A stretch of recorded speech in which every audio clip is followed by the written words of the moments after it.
Welcome back. మరిన్ని details చూస్తే social మీడియాలో తన పేరుతో వైరల్ అవుతున్న వివాదాస్పద ఆడియో క్లిప్ పై Anantapuram urban TDP MLA Daggubati Venkateswara Prasad స్పందించారు.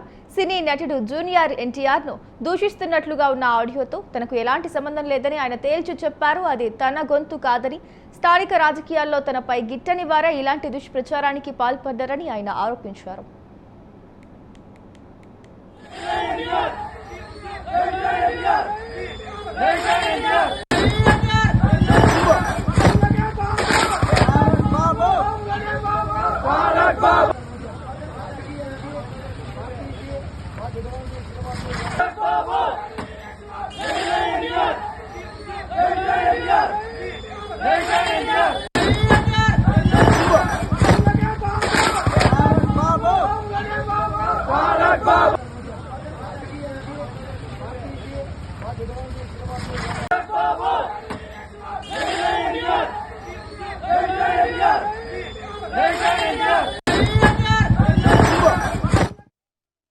ఇక ఈ వివాదంపై దగ్గుపాటి ప్రసాద్ ఒక ప్రకటన విడుదల చేశారు. సోషల్ మీడియాలో ప్రచారంలో ఉన్న ఆడియో రికార్డు తనది కాదు.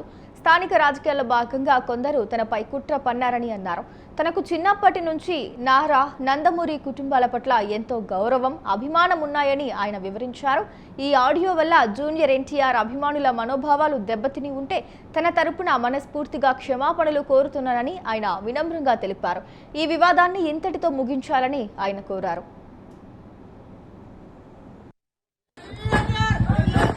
అందరికీ నమస్కారం. నా పేరు దగ్గుపాటి ప్రసాద్. నేను అనంతపురం అర్బన్ నియోజకవర్గానికి సంబంధించిన ఎమ్మెల్యేని. జూనియర్ ఎన్టీఆర్ని దుర్భాషలాడుతూ నేను తిట్టానని చెప్పేసి మీడియా మిత్రుడు నాకు వీడియో పెట్టడం జరిగింది. గత 10-15 రోజుల నుంచి అనంతపురం అర్బన్ రాజకీయాల్లో ఏం జరుగుతుందో అందరికీ తెలుసు. దాని కుట్రలో భాగంగానే ఈ వీడియో నన్ను గిట్టని వాళ్ళు, నాకు సరిపోని వాళ్ళు ఈ వీడియో పెట్టడం జరిగింది. నారా ఫ్యామిలీ అన్నా కానీ, నందమూరి ఫ్యామిలీ అన్నా కానీ చాలా అభిమానం. నేను చిన్నప్పటి నుంచి నందమూరి ఫ్యామిలీ అభిమానిగా పెరిగినోడిని. దీంట్లో ఎలాంటి వాస్తవాలు లేవు. ఖచ్చితంగా ఈ వీడియో కానీ, ఈ ఆడియో రికార్డు కానీ నాది కాదని చెప్పేసి తెలియజేసుకుంటాను. ముఖ్యంగా మా అనంతపురం లోకల్ రాజకీయాల్లో భాగంగా ఈ వీడియో సరిపడిన వాళ్ళు పెట్టడం జరిగింది. ఖచ్చితంగా ఇప్పుడు నేను ఎస్పీ గారికి కానీ కంప్లైంట్ చేయడం జరిగింది. దీని మీద గట్టి చర్యలు తీసుకోవాలని చెప్పేసి ఎస్పీ గారిని కోరడం జరిగింది. సదా ఎవరైనా ఎన్టీఆర్ అభిమానులు బాధపడి ఉంటే వాళ్ళని నా తరపున నేను క్షమాపణలు అడుగుతున్నాను. దేనికంటే ఈ వీడియో నాకు సంబంధించి కాదు, నా పేరు ప్రస్తావించారు కాబట్టి నేను ఈ క్షమాపణ కోరడం